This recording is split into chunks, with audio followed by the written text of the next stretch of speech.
we had like some like little music or something, but I was like crack, like the Lil Wayne lighter flick. I was like cracking the beer would be dope.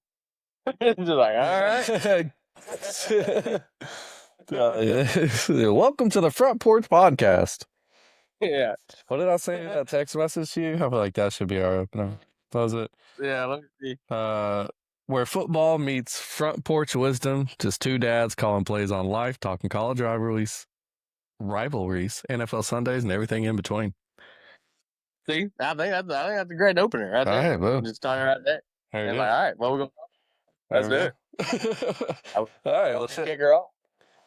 So yeah, I guess some of the things I had pulled up was the first one I had pulled up was the tush push ban. I haven't talked really to anybody about this because I honestly I don't think I care that much, but it is kind of a big deal, I guess. Yeah, it's getting a lot of clout right now, but I don't know. Like, I'm with you. I don't really care. I think it might be a bigger issue if it was super successful with every single team across the NFL, and it was just kind of like a unstoppable play. But the big issue right now is just that the Eagles are so good at it, but like nobody else is. So it's not like an unfair advantage, but I mean, it kind of is for the Eagles because they're so good at it. But across the league to ban the play just because one team is good at it, yeah, I'm not with it.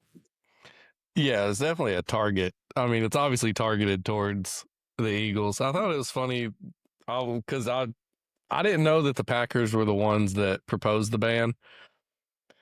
And apparently they opposed it because it's arguing it's not a skilled play and raises safety concerns. But there's, I don't think, any injury data to support anything safety wise. And then people are saying that it's that coaches, owners, and players claim it's a rugby like play and doesn't showcase football skills.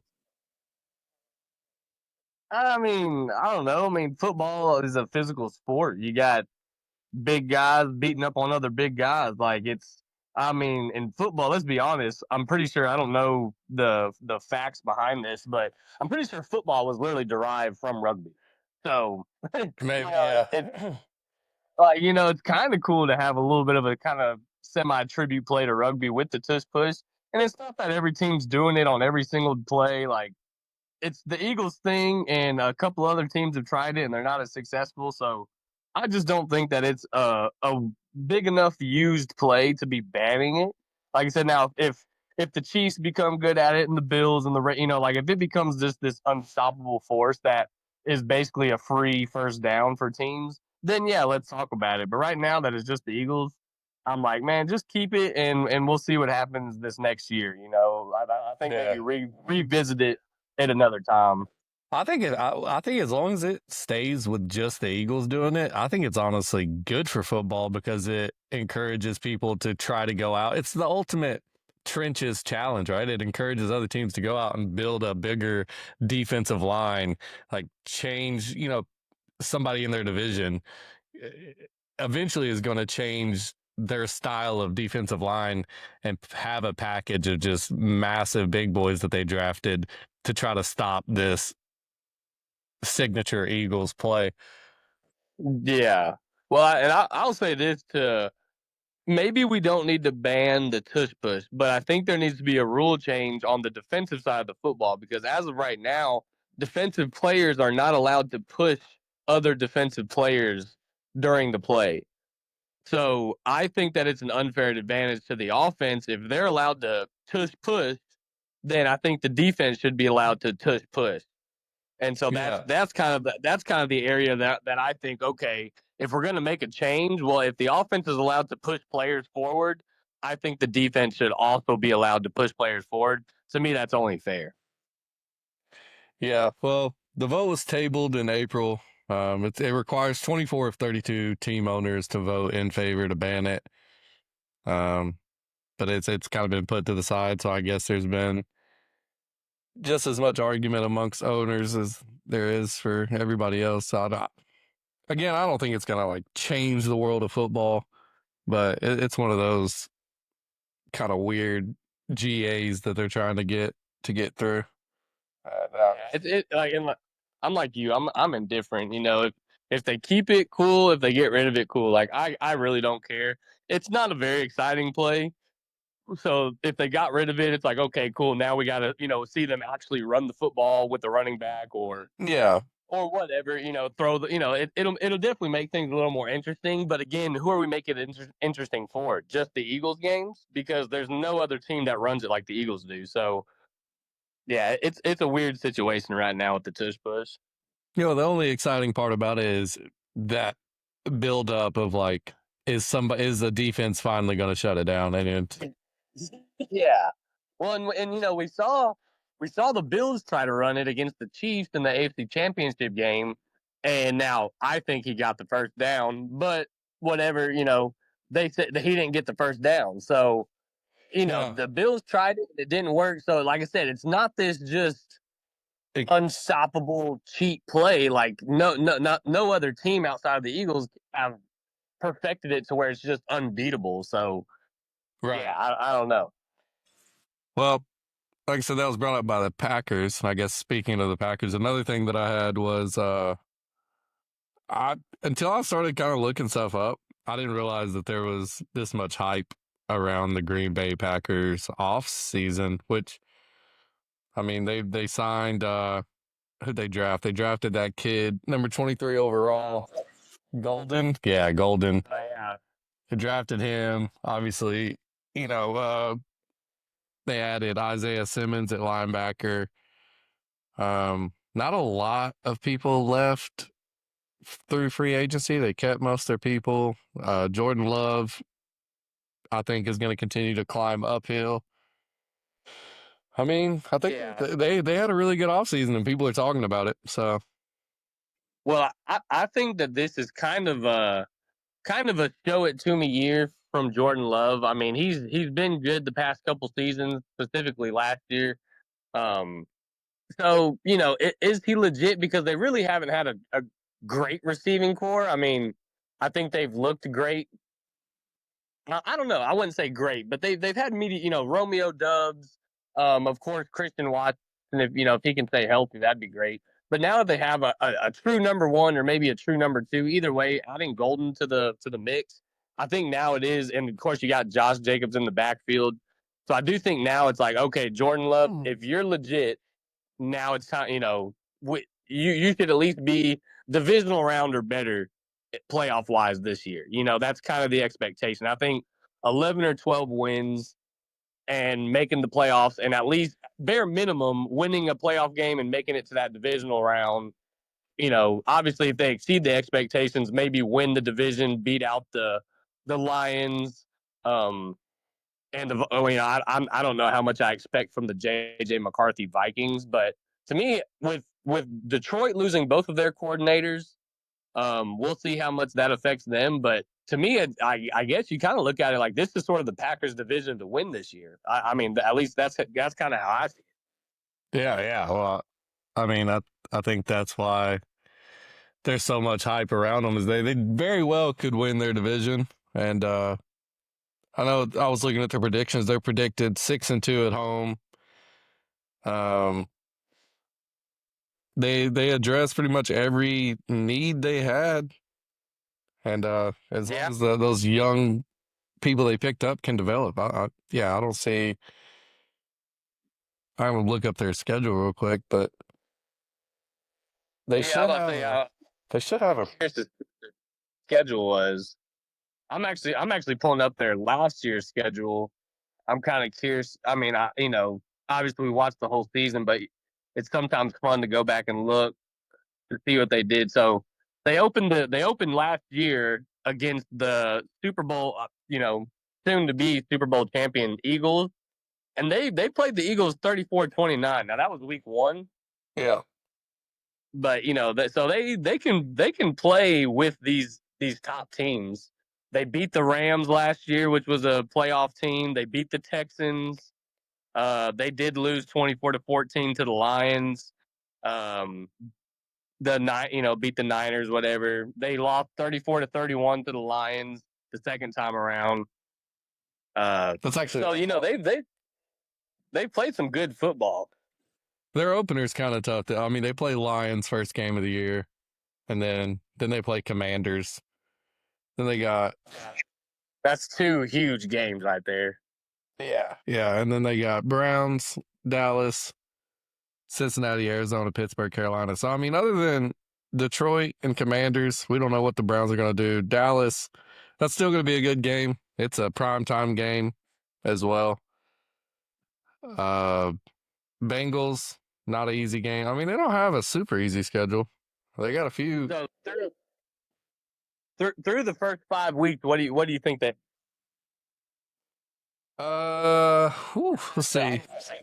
Game, but I think the first 5 weeks is kind of a crucial Yeah, I mean, their part of their season. first 5 weeks is Lions, Commanders, Browns, Cowboys, Bengals. I think the only game I feel comfortable saying for sure they're going to win there is the Browns. I mean, Bengals, Cowboys, Commanders, and Lions, those are all, especially in regular season, very good teams. So,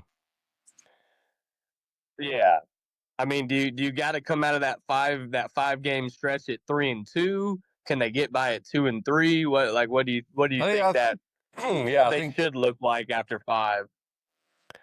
I think I mean, especially with Jordan Love being a younger QB, I think it's important to start out the season hot. So I mean, it'd be if they come out and they beat, Detroit, they got a prime video Thursday night football game against Commanders, which is, thank God, a good Thursday night football game. Actually, I think they beat Cleveland. Thursday night. If they could steal 2 away from if they could beat Dallas and Cincinnati, and then they lose, say, Detroit and the Commanders, that's 3-2. I mean, I think that's a success out of that first 5. If you come out of that 3-2, I think you could feel good, because then after that you got the Cardinals, Steelers, and the Panthers. Yeah, that's almost 3. Well, I mean, should be if you're a legit team, those should be kind of 3 automatic wins, I would say. Yeah, which means if you start out first 5 3-2, then you beat Arizona, Pittsburgh, Carolina, you're starting out you're 6-2. 6-2, you're legit. Yeah, and then you play the Eagles, and say you lose that one, then you're 6-3. I mean, you're still week 10 looking at a pretty good year, because then they got the Giants. Say they go 7-3. The Vikings again, they go 8-3. We can say they lose to we'll say they steal 1 from the Lions out of their 2 games. That's 9-4 or 8-3. No, 9-3. And then the Bears probably beat them. That's 10-3. Broncos. Broncos are actually interesting, I think, this year. I think the Broncos are super interesting. We can dig into them next. Yeah, I'm very intrigued by the Broncos this season. Well, I actually wanted to dig in. I think we've kind of covered actually, before we get to the Broncos, I forgot something. We were talking about the Bills earlier, and I didn't realize that they're the only team this year that is favored in every single one of their games. They're technically predicted to go undefeated. Who is that? The Bills. The Bills. Okay, Yeah.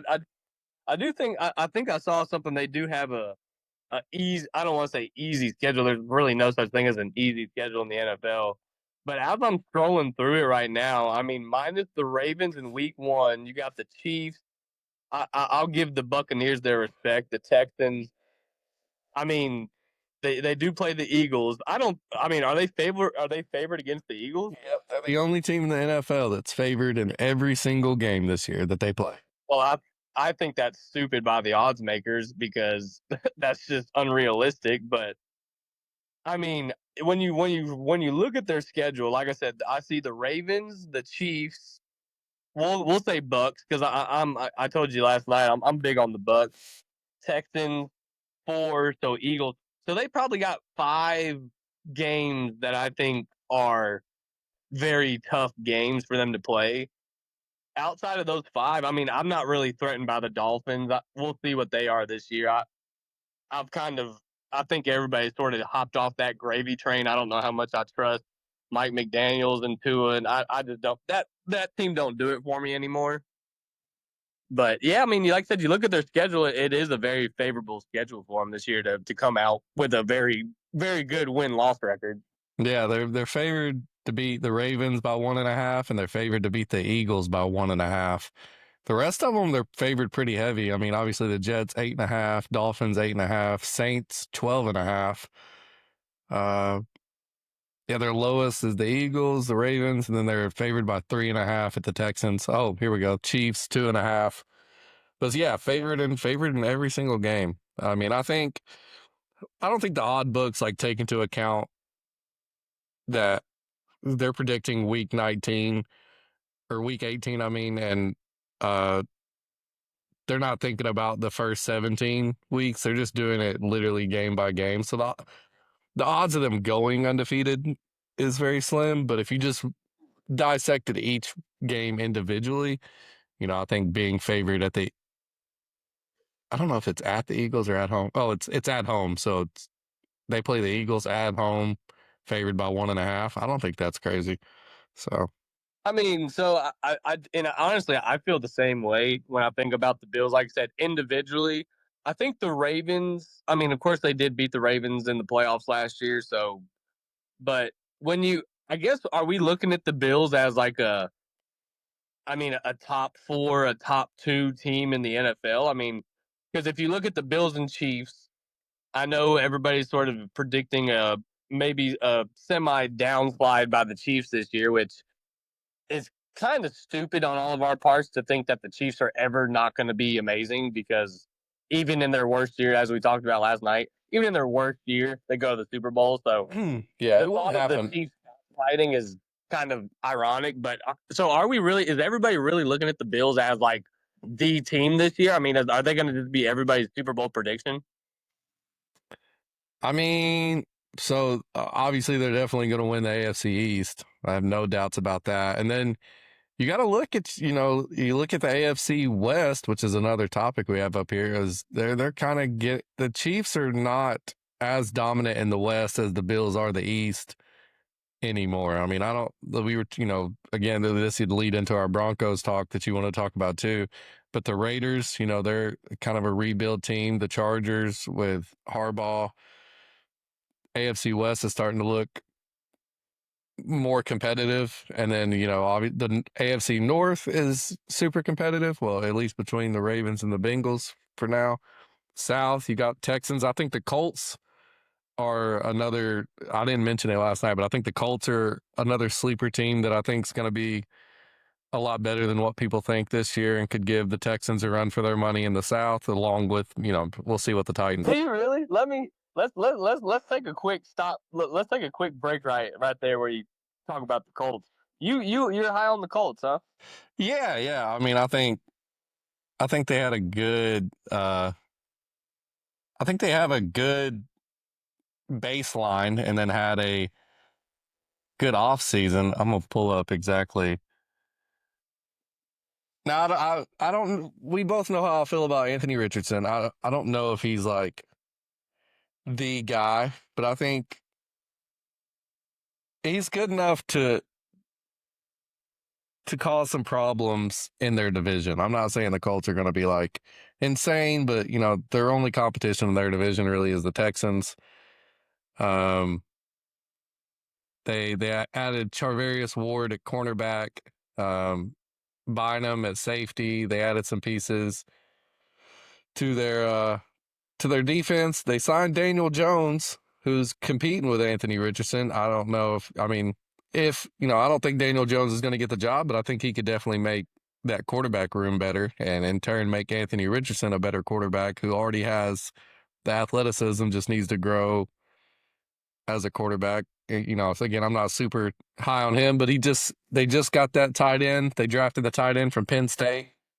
Tyler Warren, yeah, which everybody thought he was going to be the first tight end taken, and then the Bears kind of surprised everybody by taking that Loveland guy, Cortland Loveland, I think is his name. But yeah, Which is Tyler crazy. Warren, I do really like him. Yeah, they got the edge rusher that I don't know how to say his name. Tuimulau JT. He's supposed to be really good. I mean, I don't know. I just kind of like what they got going on. I mean, definitely their defense. I get what you're saying, and I love the coach Shane Steichen. I think he's a great head coach. But I guess my holdup with the Colts is, as we all know, that this league begins and ends with your quarterback. And I'm not big on Anthony Richardson at all. I wasn't big on him coming out of college. He had like a barely over 50% passer or completion percentage. He had the same thing last year. I think he was actually below 50 at about 48. The whole tapping his helmet to come out of the game in the fourth quarter. I mean, Yeah, don't there's like things that. that I don't like. Yeah. I think if he develops, he could be great. But personally, I just don't see it happening. Well, I mean, yeah, I agree with you. They picked up Riley Leonard too. I forgot about that. I don't know if he's ever going to be anything, but interesting quarterback room: Daniel Jones, Riley Leonard, Anthony Richardson. Well, I tell you what, I personally think that Daniel Jones could possibly win the starting job. Yeah. Then don't forget they got Jonathan Taylor and Khalil Herbert in the running back position. Oh, yeah. But anyway, okay. So I was just like I said, I was curious when you mentioned the Colts. I just kind of want to take a quick stop there and see what you thought about them. But you're talking about the Bills, kind of their division being easier right now. I would say a sneaky team for me is actually the Patriots. I think the Patriots had an amazing offseason. They signed some really big names. They had a great draft. I love Mike Vrabel as a coach. Obviously, being a Titans fan, I've seen his work, and that guy, he just makes good football teams. They're tough, they're gritty, and they find ways to win. So what they're building over there in New England, I think, is very interesting right now. Yeah, I mean, it goes back to rest on Drake May a little bit. Yeah, and we'll find out. We'll get a lot more answers about him this year. I don't know if anybody paid much attention last year. I think he showed signs that he could play, be a starting quarterback in the NFL, but I don't know if I don't think anybody's looking at him as a possible playoff Super Bowl contending quarterback at the moment. They could throw in old Joshua Dobbs.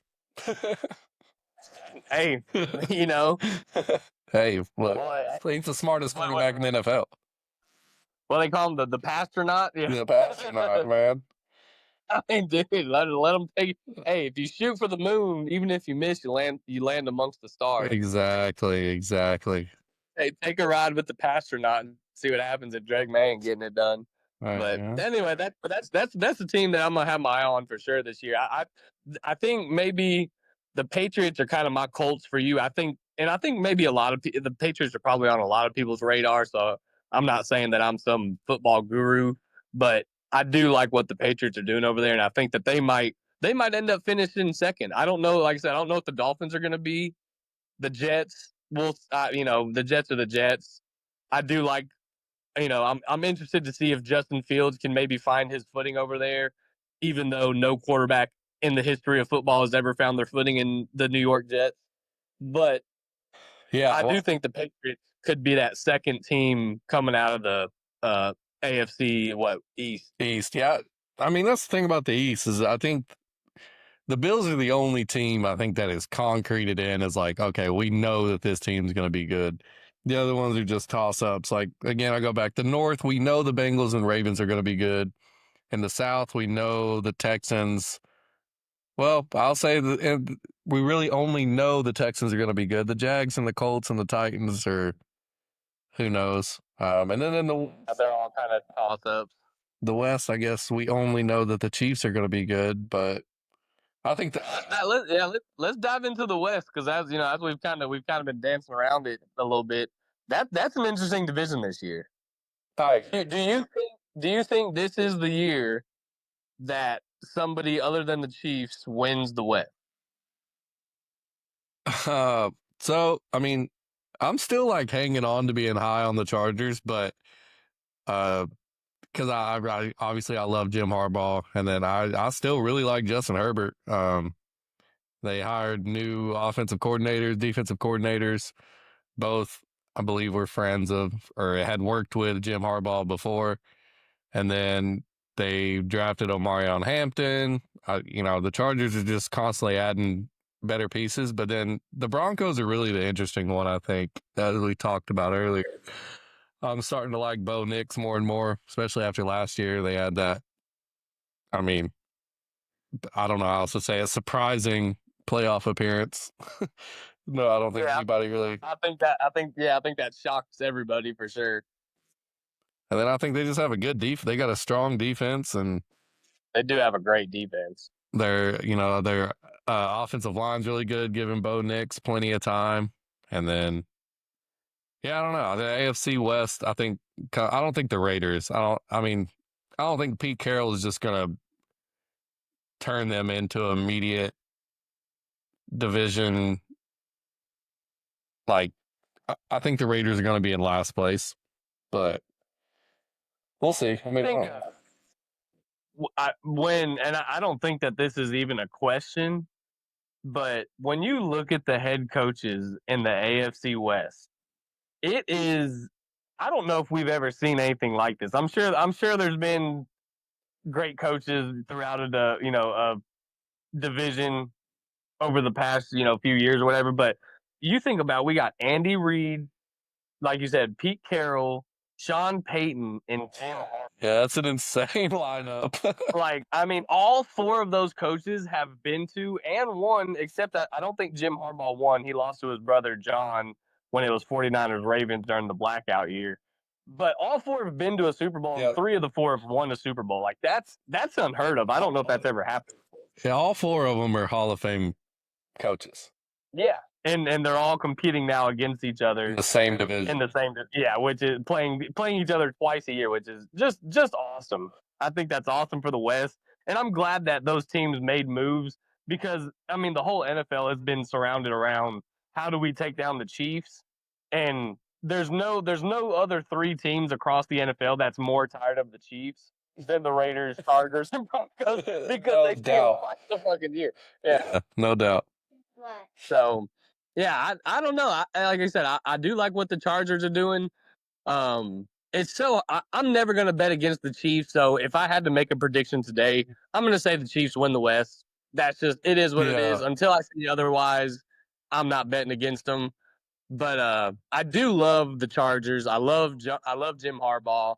Love Justin. I love the draft picks, everything. Sean Payton with the Broncos is an incredible story. I wasn't super high on Bo Nix, but I think people forget how good of a coach Sean Payton is. He with the whole kind of weird Saints thing, he got suspended, investigated. I can't remember what it was all for, but he had to lay low, wasn't coaching for a little bit, and now he's back. Like, I think we all kind of forgot, but like Sean Payton is that dude, and I think he kind of proved that to everybody last year that he took the Broncos from winning 3 or 4 games the previous year to now he's got a real quarterback and yeah. Now, they're legit, so. Well, shit, we kind of covered, I guess. Well, just real quick, we'll just do this. All right. So AFC East. So you said West, Kansas City Chiefs. I'm going to say it's hard to bet against them. I imagine they're probably, if I had to put money on them, they're going to win the West. AFC South, you got Texans, Colts, Jags, Titans. Titans, of course. No, it's going to be the Texans. If it's not the Texans, that's a huge whiff of a season for the Texans if they don't win that division. The other three teams aren't good enough to really compete yet. So yeah, give me the Texans. I'm gonna make it interesting, just since I blew them up earlier. I'm gonna say the Colts. Okay, just to be fun. Yeah. Doubling down. Okay. AFC North: Ravens, Bengals, Browns, Steelers. I want. You know what? I'm gonna do it, and I'm gonna say the Bengals. Okay. I'm believing in Joe Burrow. Okay. Can I put an asterisk next to my Bengals pick? I picked the Bengals if they get a deal done with Trey Hendrickson. Yeah, okay. I don't know why they're toying around with him, but they need to go ahead and sign him. He led the NFL in sacks last year. I don't know what they're doing. Pay that man his money and keep him on the team if you want to have any shot at competing. If they do that, give me the Bengals to win the AFC North. Okay, I'll go Ravens. I think I'm more so rooting for the Ravens than anything. I really want to go Bengals too because I like them a lot. This is kind of tough, but I still want to see Derrick Henry have more success. They just re-signed him. I don't know. I was surprised all last year how much gas he still had in the tank, and I'm hoping he surprises me again. I hope so too. I mean, he's probably my favorite NFL player of all time. I mean, obviously being a Titans fan, I mean he's The Alabama fan, watched them and yeah, yeah, being a Bama fan, it hurts my heart seeing him with the Ravens because I've always looked at the Ravens as our rivals in some way, which they have been in the past. So, right. but I do. I mean, I just love seeing him be successful. I'm glad he got paid, so good for him. Okay, and then it's I'll add this one more thing on the Ravens. You know, the Bengals. Yeah, we'll see what they are. They're figuring it out. I'm not saying Joe Burrow's not hungry, but I just think that there can't be anybody more frustrated. Maybe Josh Allen, but there can't be anybody more frustrated than Lamar Jackson. I mean, I'll call it what it is. I'm a Josh Allen fan, but Lamar got robbed from the MVP last year. Should have been his back to. He should have won back-to-back MVPs. agreed. Now the previous year was kind of a fluke. There was really nobody to give it to, and they just kind of gave it to Lamar. But whatever, he won it. But last year he did earn it. His stats were better than Josh's, but whatever, they gave it to Josh. So, and then he just can't seem to get over that playoff hump. I think Lamar's very hungry. And so I do think that the Ravens just keep having that edge of just like they feel like they're one game away, one play away from being in that Super Bowl. And I think if they get there, I think they take advantage of them and win it. You know, on that too, before we move on to the Bengals, you were talking about, being hungry. I think it's a really good sign seeing how much Joe Burrow and Jamar Chase stuck their neck out to keep T. Higgins. And it just kind of shows that they really want to win with this team. Like they're sticking together. They think this is their best chance of having, to continue to have one of the best offenses in the NFL. And they're just hoping that they give them an offensive line and a defense to back it up. And I like that. I agree with everything you just said, but if they're going to stick their neck out and stand up for T, I think they got to do it with Trey. Trey Hendrickson is your best defensive player. If you want to win, as we saw last year, the Eagles have the most dominant defensive line in football.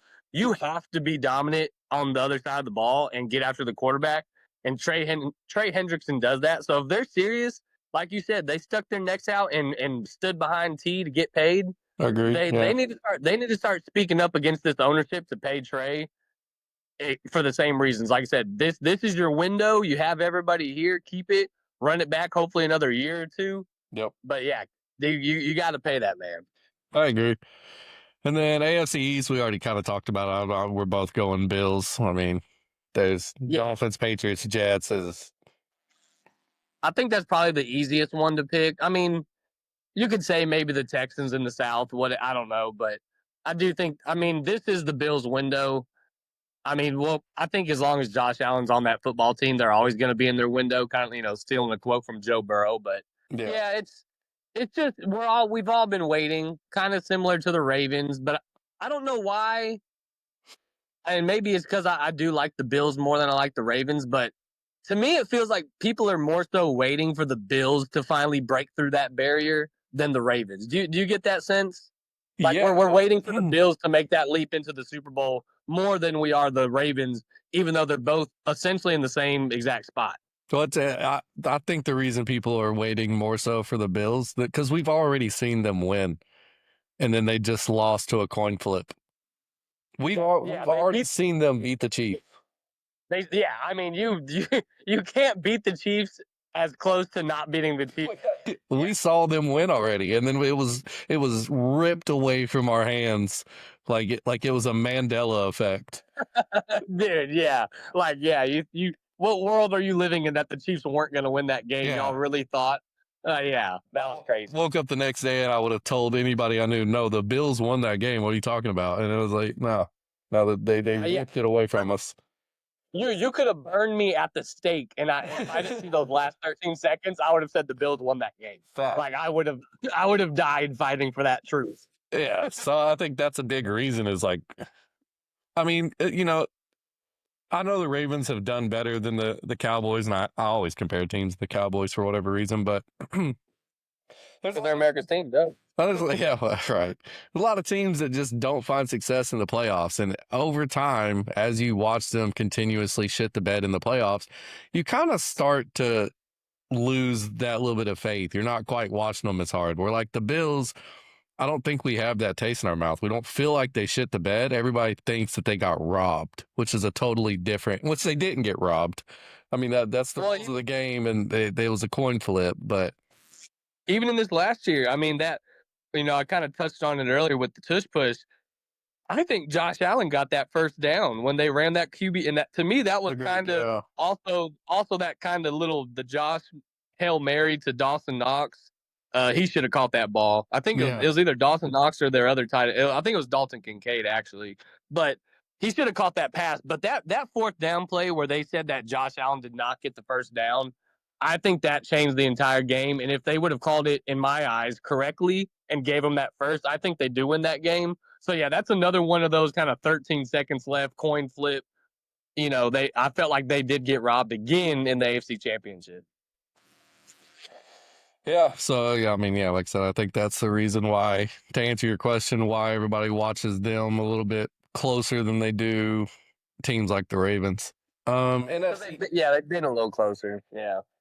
We haven't talked about the NFC hardly at all, but we'll just run through like what we just did. I was gonna say, I mean, I know this is kind of a loose structure. Do you just want to do that in the next episode? I mean, I feel like we spent a lot of time talking AFC, and we can kind of dig a little. I mean, we did talk about the Packers at the beginning. I know we don't have any sort of script on this, so, but yeah, maybe next episode we can just talk the Packers over or talk the NFC over and kind of dive through, because I like what we did, kind of broke everything down and talked each division, kind of each team. We sort of touched on everything on the AFC, and the next week or tomorrow, hell, whenever we want to do it again, we'll run through the NFC.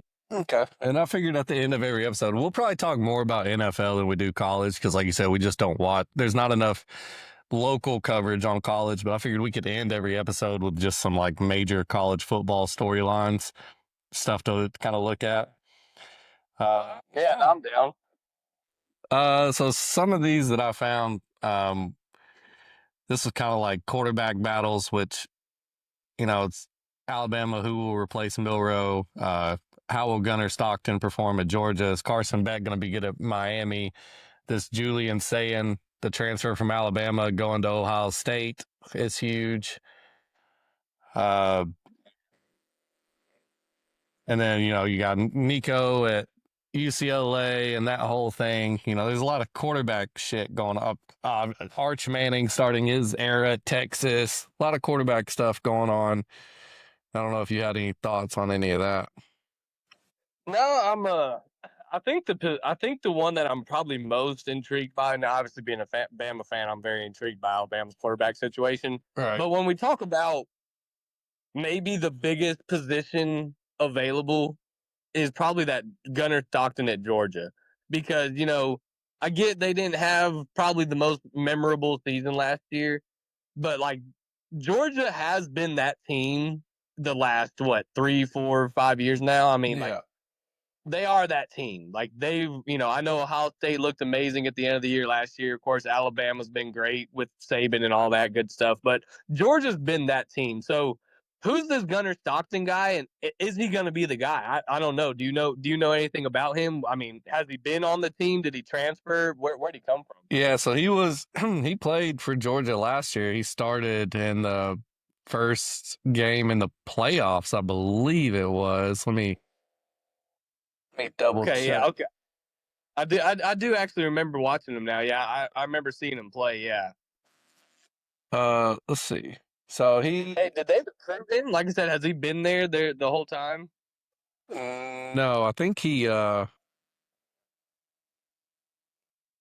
about to say I'm trying to do a little digging on him now. I'm curious. The Undertaker's son. Oh, that's this. No, I got a bad Google review. I was looking up Gunnar Stockton, and somehow I clicked Gunnar Vincent Callaway, which is the Undertaker's son. I thought Gunnar Stockton was going to be the Undertaker's son, and I was instantly going to go ahead and place all my savings on the Bulldogs to win the national championship. So he did grow up in Georgia. He's from Georgia, went to high school in Georgia, recruited by Georgia, never transferred, been at Georgia the whole time from what I can see. He was ranked as the best dual threat quarterback nationally in 2022. Whenever he was a 5-star recruit coming into Georgia. Okay. This is his junior year. Oh wait, no, I'm sorry. He committed at first to South Carolina over Georgia in 2020. And then after South Carolina got rid of Will Muschamp, he flipped to Georgia. So yeah, he still went to Georgia. He didn't transfer. He just flipped his recruit. Okay. Interesting side note. I'm going to make a quick comment about this, and we'll move on. Keep talking regular football. I'm going to go ahead and make a prediction. Okay. If Trevor Lawrence does not have a good year, or next year, whatever, when this Gunnar Stockton guy ends up going to the draft, if he's worth a damn, I hope and pray, and all the stars are aligned, he should go to the Jaguars. Because did you see his middle name? Duval. His middle name is Duval. Oh, it is Gunnar Duval Stockton. Yeah, that would just be perfect. That would be perfect. Yeah. Anyway, we'll go back talking regular. Yeah, I just thought that was funny. Anyways, yeah, I think he's going to be good. I mean, he's just been a backup this whole time, but he's a 5-star recruit. He's kind of a dual threat kind of guy. I mean, I definitely don't think that he could be worse than Carson Beck last year. No. Because Carson Beck, I don't know what happened to him, and we'll see what he does at Miami, if he can revitalize. Because I think after last season, Carson Beck's probably looking at maybe being a 3rd to 4th round draft pick. We'll see if he can bump his draft stock up this year, because I think that's kind of all he's going to do at Miami. I like Mario Cristobal down there in Miami, but I don't see the U being a real national championship contender. But if this Gunnar Stockton guy, if he can just be what Carson Beck was maybe 2 years ago, kind of just a good distributor of the football. That's the thing about these big programs, and that's, with Nick Saban. I mean, you think about Greg McElroy, all these Alabama quarterbacks. They weren't high draft picks. I don't think any of them outside of Jalen Hurts and Tua were successful. Well, I know Bryce, but none of them's really been successful in the NFL. They're just game managers, I guess, is kind of the term that everybody uses now. But that's why these teams are so good. Just don't be the reason you lose. Make the throws that you're supposed to make. Find the correct reads and just play the position. And I think that's kind of all you got to do at Georgia for them to be a national championship team again. Yeah, they're going to have talent around you. I mean, I don't think you have to worry about that as a quarterback there. You're always going to have plenty of targets, talent. And like you said, you just have to be able to distribute the ball to that talent. So if he can do that, then yeah, instant national championship contender. But yeah, like I said, that Georgia QB position might be the most intriguing. Alabama's always going to be intriguing until we find out who exactly Kalen DeBoer is, and what's the program going to look like now without Nick Saban, because he inherited that team last year. I know he didn't. Jalen Milroe probably wasn't his first pick at quarterback. So Alabama's going to be a wait and see for a couple of years. Tennessee, who's y'all? So you said we were kind of talking about last night. Who's y'all's quarterback going to be? This guy, Joey Aguilar. Play fake Aguilar. Looking to go downfield. What a grab. I don't know if that was a better throw or a better catch. Keeper, Aguilar. He's just a backyard football guy. I just like he's a senior. He's played the sport for a little bit. He was big. He's pretty big, yeah. Aguilar. Yeah, he looks tall, like solid. The catch is made. Okay. Aguilar. Oh, he's got a man open down the sideline. Throw that deep ball. Keep plays alive. He'll be all right. Yeah. For the North Carolina. No, that's Aguilar's pass in the middle. He's caught by Eli Wilson. He went to App State, and then he transferred to UCLA, and then obviously transferred to Tennessee. So, but yeah, I think this guy, we'll see what Josh. I told you yesterday too. I love Josh Heupel. So we'll see what they can do with him. But that'll be who do y'all have behind not behind, but to kind of replace Dylan Sampson. Oh, so I don't know if you remember this, but this was before Y'all Dylan. Go ahead. Oh, this was before Dylan Sampson had like his damn near Heisman season. It was maybe second, third week, and everybody was talking big about him. Well, we had that 5-star freshman. I think it was 5. He might have been 4 stars, maybe even low as 3-star. I don't know, but I had seen him play enough. I was actually higher. He was just young, so he didn't obviously get the starting position. But our next up and coming guy is named Peyton Lewis, and Okay. he's actually, I liked him better. Obviously, before Dylan Sampson had his season that he did, I was higher on this guy than I was Dylan Sampson, and I was higher on. Oh, he's a 4-star. Okay, so he's a 4-star running back. And I'm definitely excited to see him play. He got some time last year. I doubt he has like a highlight video or anything, but I mean, I know he was obviously a big piece of y'all's team last year's, and I mean, we're kind of seeing the resurgence across all football of the running back position. Running back and offensive and defensive line. Just regular football stuff, which we've talked about for years. I don't know why teams don't focus on these kind of basic things, but I do think that we're seeing the resurgence of the running back. So, and with Dylan Sampson last year, I think he obviously attributed to a lot of y'all's success.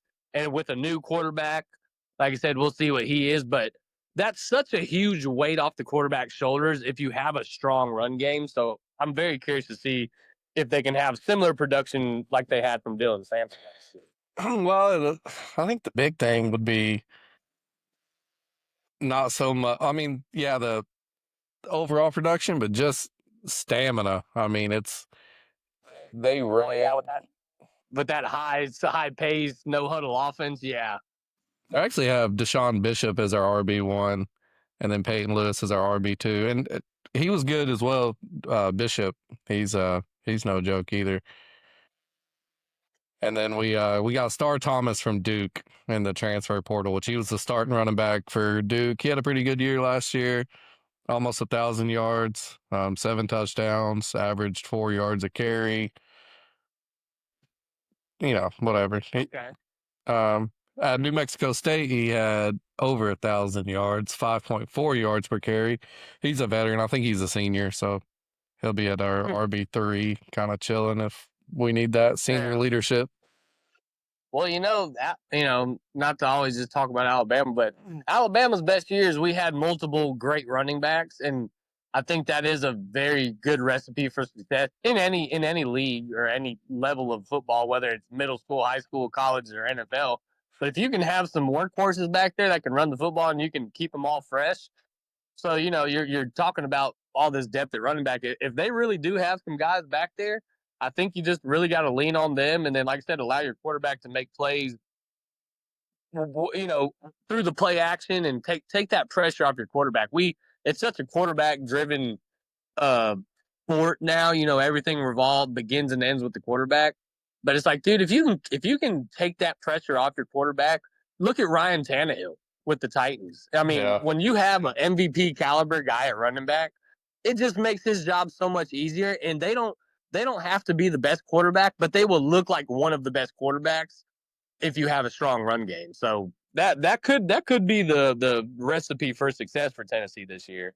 Well, that was the recipe for success last year. And I mean, if you watch, there would be entire quarters. I mean, the whole second quarter of, I can't remember what game it was, Dylan Sampson never even checked in the game. I mean, we're that fast pace, you get tired super quickly. Even I don't care how conditioned you are.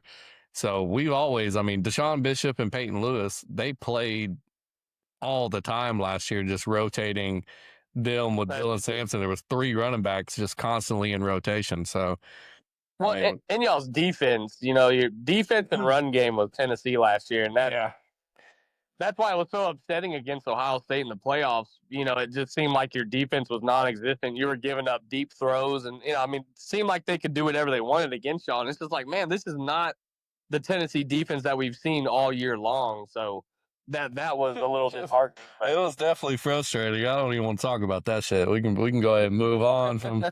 I don't want to think about Jeremiah Smith ever again.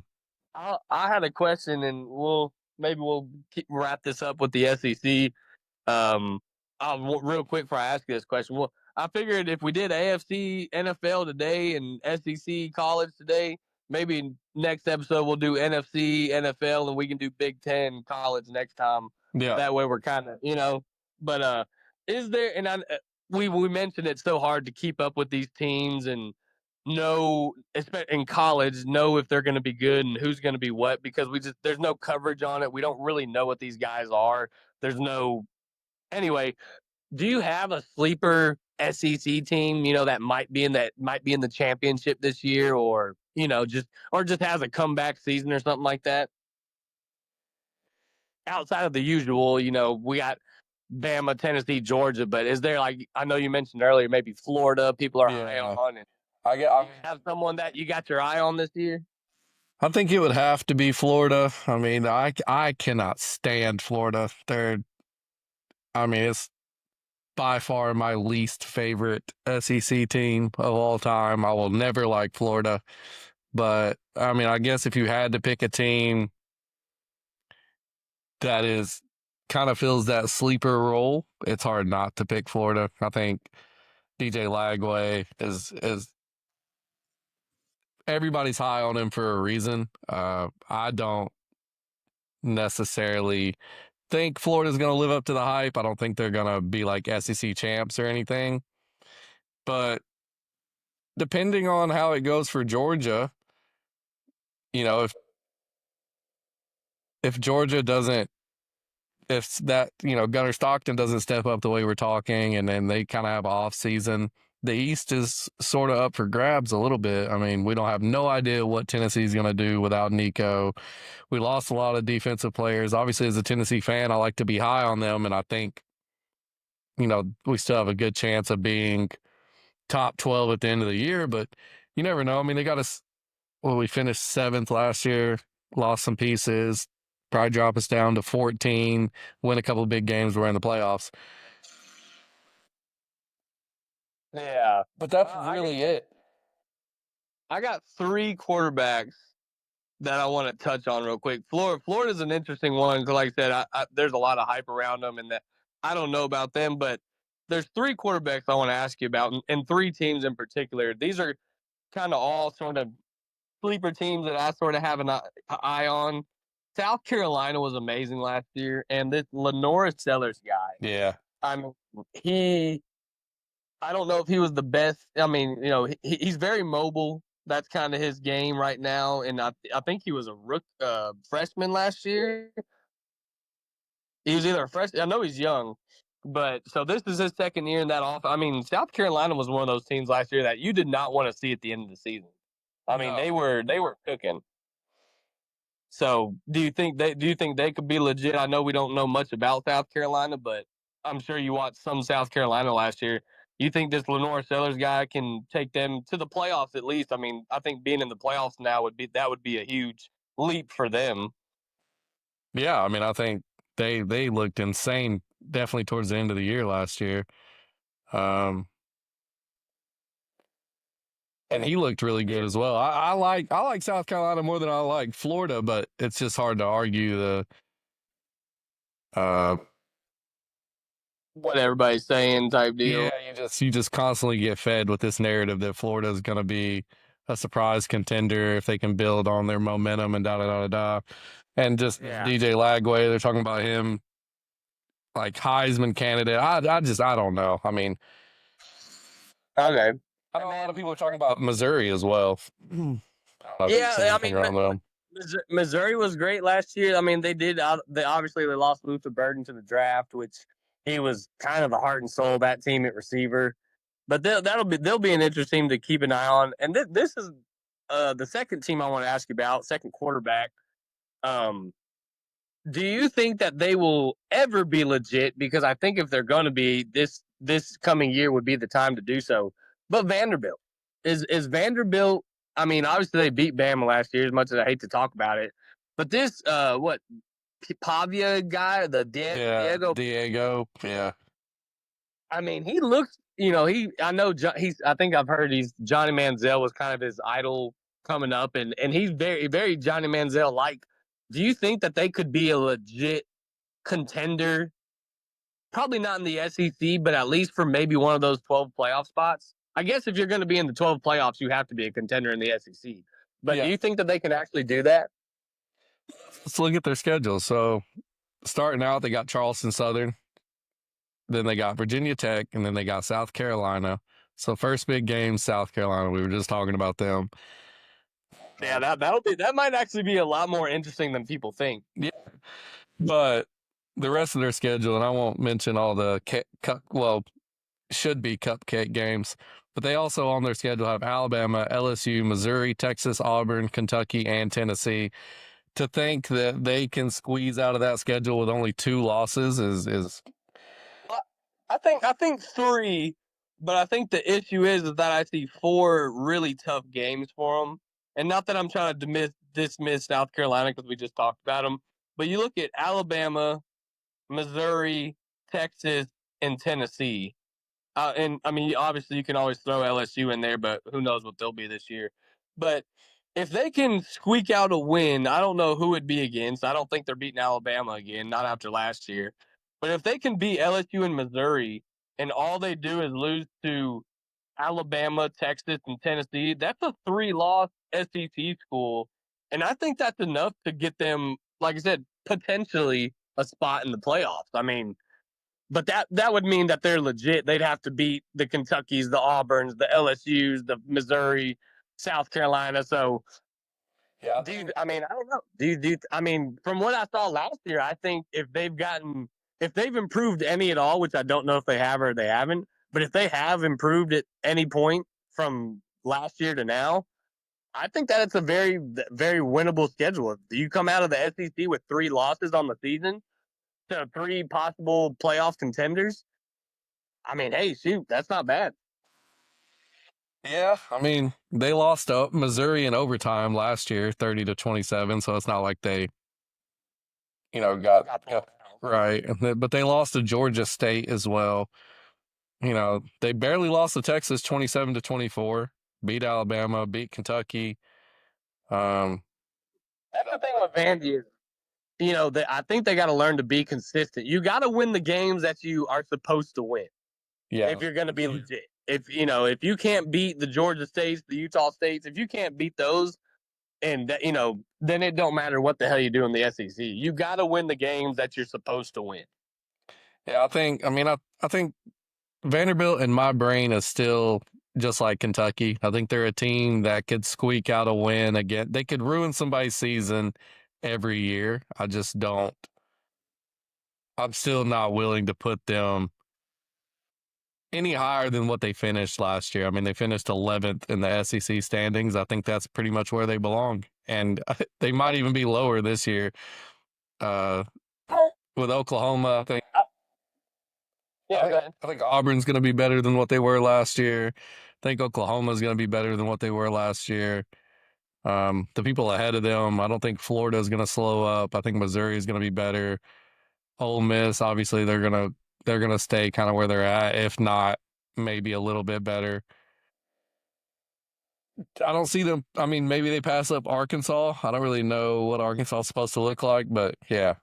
It's so hard to envision a world where Vanderbilt is a 3-loss team, but I agree. I just want to get your thoughts on that because they were kind of an interesting storyline last year. Obviously, beating Alabama, almost beating Texas. They definitely that was an interesting year for Vanderbilt football. And then lastly, maybe to kind of wrap this whole thing up, maybe one of the biggest storylines in college football this year, Arch Manning. Is he gonna be the guy? Is he gonna? And when I say replace Quentin Ewers, I don't mean any disrespect. I think he was a very good college quarterback. I think his football career is done.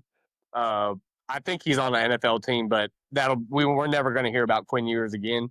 But replacing Quinn Ewers, I think that's not hard to do. To do what Quinn Ewers did, to be successful at Texas, I think Arch has got that. Do you think that he can take them to that height and win the national championship now? I mean, I know everybody's been so hype around him. I mean, he's a Manning, hallelujah, he's a angel sent here from the gods or whatever. But do you see him being that guy? Is he going to be the guy to really put Texas, on top of that mountain again?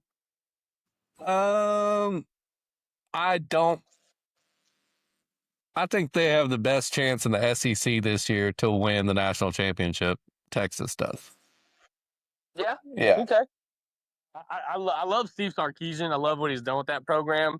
I do love Texas, and I'm with you. I have high hopes on them. Yeah, I think they have the best chance in the SEC. This is the last thing I wanted to do, just right at the very end here, just offer our way too early. So it's on first podcast, first recording. I want to do way too early Super Bowl winner and way too early national championship winner. Okay, are we doing winner, or are we doing both team in the championship game, or just straight up winner? We could do At least double my chances of maybe getting it right. Yeah, let's do who's going to be in the Super Bowl and then who's going to win the Super Bowl first. Okay. For my Super Bowl, I'm gonna do it. I'm gonna put the Bills in. And I'm gonna put them up against, just off the top of my head. You know what? Screw it. I'm gonna go crazy. Give me the Bills versus Packers in the Super Bowl, and give me the Bills winning. They finally get over the hump. They beat the Chiefs in the divisional round. They beat the Ravens in the AFC Championship. They go to the Super Bowl with a full head of steam, and they beat the Packers. Jordan Love finally figures it out. They got a real receiver. I think they're going to dominate the NFC. They're going to get past the Eagles, probably in the AFC Championship. I don't see the Eagles having any sort of backslide. Right. You know what? For right now, give me Bills Packers, and give me Bills to win it all. Okay, hell yeah. The Packers threw me for a loop, but we did talk about them earlier. So, I'm going to say, I'm going to be different from you actually completely. And I'm going to say Ravens, and I'm going to go Ravens, Lions, and the Ravens win it. The Ravens beat the Bills in the AFC Championship. Lions beat the Eagles, and Ravens win it all. That's my. All right. I like that. I would love that to be the Super Bowl. I think my only hesitation with the Lions is that they did lose both coordinators, offense and defense. And I love Dan Campbell, but I think he is more of a kind of a motivator, manager type. And I think Ben Johnson, and I can't remember the defensive coordinator's name, but I think that they were kind of pulling that team to their success. So we'll see what they look like this year. But yeah, if they're anything similar to what they were last year, I do think they have obviously an amazing chance to be. We all know it should have been Eagles Lions in the NFC Championship. So to think about them being in the Super Bowl, that's not unheard of. And of course, the Ravens and Bills are in the same spot. They're one play away, one game away from being in the Super Bowl as well. So I like that pick. I think that'd be a great Super Bowl. I'll go even farther, and just to kind of clarify my Lions pick, I think Jahmyr Gibbs is going to be the best running back in the NFL this year. Over Saquon? Yeah. This year, statistically, I think Jahmyr Gibbs has a better year than Saquon Barkley. All right. Not that I think Saquon's going to slide off. I think Jahmyr Gibbs is going to have a much just that type of year, more of a role. I think. Obviously Montgomery's still going to be active. They're Sonic and Knuckles, but I think Jahmyr Gibbs has, if not already, this is his kind of big breakout year. Okay. I like that. I don't think that's far-fetched at all. I would probably argue that he was a top 3 back last year. Agreed. But to surpass Saquon this year, and so I'm assuming if what you're saying is true, are you going to go ahead and predict him to be the offensive player of the year? Yeah. I think for him to surpass Saquon as the top back this year, I think that would kind of put him in that offensive player of the year category. Yeah, I think he wins that, assuming that Lamar Jackson wins MVP. Okay. And you know what? Maybe that next episode, I think we should dive into way too early award ceremony predictions. But yeah, okay. I like where we're at right now, though. That's interesting. All right. Well, I could see if Gibbs does not. I don't even want to say a step because he's already kind of up there. But if he does increase his productivity just a little bit more than where he's already at, I think that does sort of put them. I mean, that could be enough to just put them right into the Super Bowl, like you're saying. So, Yeah. and interesting. Well, then let's go to college. Who do you got for your college national championship 12-team playoff? Last two teams remaining. Who you thinking way too early? We don't even know what college is going to look like, but let's go ahead and predict it. Yeah. So I mean, it's hard to predict this one because you don't know who's going to end up like in the Super Bowl. You can base it off of AFC championship, NFC championship, and you know what side of the bracket or whatever they're going to be on. Yeah, well, yeah, this is a free for all. Yeah, so I know they're making adjustments to the seating, and it's going to look different this year than it did last year. Assuming in a perfect world we get a good bracket where you have the number one team on one side of the bracket and the number two team on the other side of the bracket, and they work their way through. This is kind of your basic pick, but it's kind of like not one to bet against the Chiefs. I'm going to have to say Ohio State Buckeyes and Texas in the Natty. And I think Ohio State probably wins it again, just based off of returning players, what they got going on, how much money they're probably going to spend again. I mean, they're getting that quarterback from Alabama, Sayin, is going to be insane. I think he's going to be a force to be reckoned with. I think Ohio State probably has a similar year to last year where they might lose a game or two that they shouldn't lose because he's a young quarterback. But ultimately, I think by the end of the year, as long as they can get into the playoffs, that he'll have enough experience and coaching to carry them to win the playoffs. Because, it's going to be the same with Arch, right? I picked two teams that their starting quarterback's completely different this year. So, I don't. But yeah, that'd be mine. Okay. I mean, I respect that. I'm gonna go kind of similar to you. I know you said, hey, can't bet against the defending champs, Ohio State, but I'm gonna stick to my guns. We were just talking about earlier, but I think Georgia revitalizes again. I think Kirby Smart's too good of a coach to be kept out of the national championship for too long. I think, he's Nick Saban-esque, and Nick Saban was in there like almost every other year, if not every year. So yeah, I think Georgia makes it back. I think they figured out with this Stockton guy. So give me Georgia, and I'm gonna go ahead and just say they're gonna win it all because I don't know. I'm still figuring this out as I'm speaking who I'm gonna put them up against. But you know what? I think I'm gonna double down with you, and just where we're at now. I think logically, I think Ohio State. I think Ryan Day's an amazing coach. I think that's a winning program.